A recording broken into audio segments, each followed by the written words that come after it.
sida uga waxaan haweeneyda muslimka guriga kaniisu uu dhisnaan karo wuxuu u baahan yahay gurigeenu inuu u ekaado gurigii jannada ka jiray guriga jannada ka jira haweenta joogta hadii la yiri waa urban atraba tani inta ay matali karto waa inay matashaa wax ceeba markaa ma aha marnaba waxa ilaahay xural caynta ku sifeeyay inay gabadha muslimadii ku sifowdo ceeb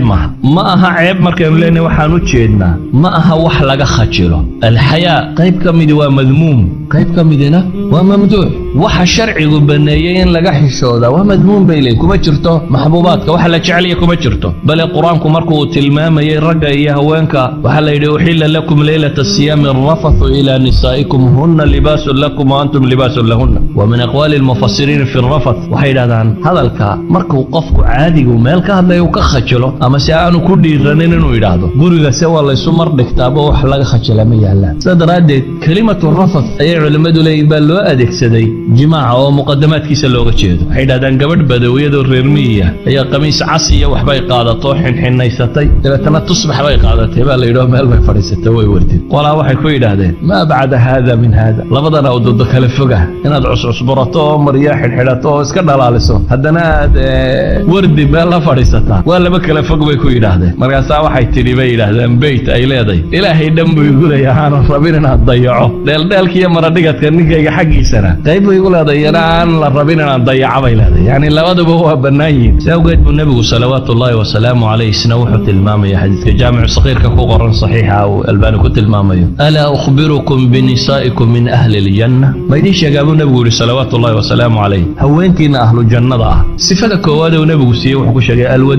alwalud al'aud ala zawjiha التي إذا آذت أو أوذيت جاءت حتى تأخذ بيد زوجها ثم تقول والله لا أذوق غمضا حتى ترضى نبي عليه صلوات الله وسلامه عليه هوانكي نكو أهل الجنة وحويا الودود وهطني كذا جعل كبار كسي فوضى جعلك كان أهل الجنة هوانك مسلمات كدنيا تشوجي جنة قلية صفدي لوجوه الرئيسية وحكم دينا نقطة محي تجعلني كذا ووحدة ليسة وعودة خير يونا يقول كذا kula noqonaysa ta hadii ay wax dhinto ama iyada la dhibo intay ninkeeda gacanta qabato tiraahdaa wallahi inaana waxba dhadhamin in la raali noqoto mooyaan hadii xataa iyada la dhibo buu nabigu leeyahay ama se iyadoo ay wax dhibto mar kasta waa u taagan in ninkeeda raali galiso walidalik ayaa Laura Dwayne gabadha la yiraahdo Mareykanka ee leebugan ay u bixiyeen tarjumadiisa azawja almustaslima waxay tilmaamaysaa way gabadh guursatay dabeetana muddo markay joogeen bay ninkeedii istileen oo iska kala tageen waxay leedahay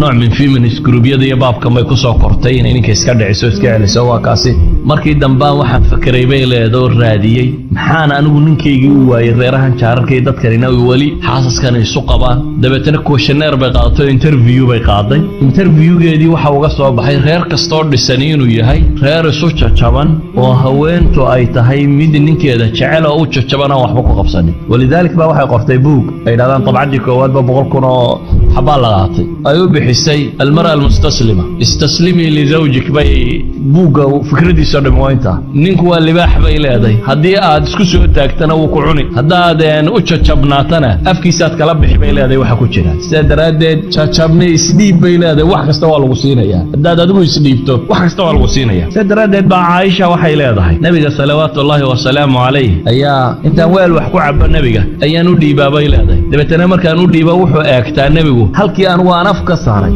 reerkeedu ku yaalu ka dabacbaa nabiga sallallahu wa salaamu alayhi yani waa guri reer ku wada nool sadaradeed waxay leedahay weelkii aan wax ku cabay marka nabiga u dhiibo halkii aan afka ka saaray weelka ayuu nabigu sallallahu wa salaamu alayhi afka ka saaray waxay leedahay araq waa lafta hilibka waliba marka inta badan laga dhameeyo wax yaroon ku sii hadhareen laf baan feentaayo halka aan ka goostay oo intaan feentaan u dhiiba halkii aan ka goosto isna ka sii feentaa bay leedahay nabigu sallallahu wa salaamu alayhi yani Aisha dhaqankan waxay u soo guurinaysaa in muslimiinta barto nabi Muhammad sallallahu wa salaamu alayhi sidoo dhaqmay waxay tilmaamaysaa guriga sidoo uga dhaqmayna ahayd weelka haweentiisa wax ku cabtay halkay afka ka saartay inuu afka ka saaray waxay tilmaamaysaa iyadoo xayd leh inuu dhabteeda ku tiirsanayo ku jiifsanayo habeenkii picnic baan wada bixi jirnay bay leedahay waa israaci jirnay lin tanazzuh wa nabiy rasuul waliba goorma jooga dhowr iyo konton jira odhan anigu oday baan ahayo dee dhallinyarada raacraacda islaamaha anu ma dabagala maaha. waa nebi rasuul ah oo dhowr iyo konton jira calayhi salaatu wasalaam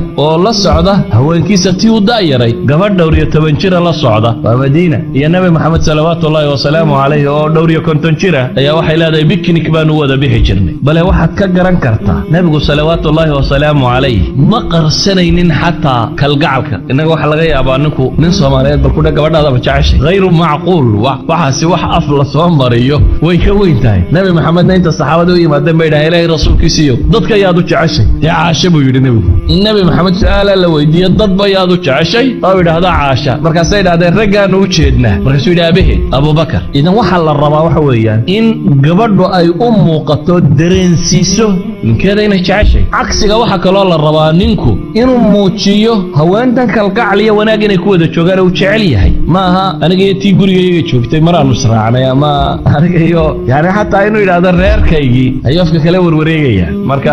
aniga iyo tii guriga joogtay buu leeyahy. asalku laakiin waxa weeyaan nebigu salawaatullaahi wasalaamu calayh intuu guriga soo galo ayuu shaqada guriga wax ka qabanayay oo uu la qabanayay haweentiisa tan. bal si uu cawaatifteeda u ilaaliyo haweentiisu jeclaa asxaabteeday jeclayd ayuu nebigu hadiyada u diray. caaisha waa tii xadiidka saxiixa ku tilmaamaysay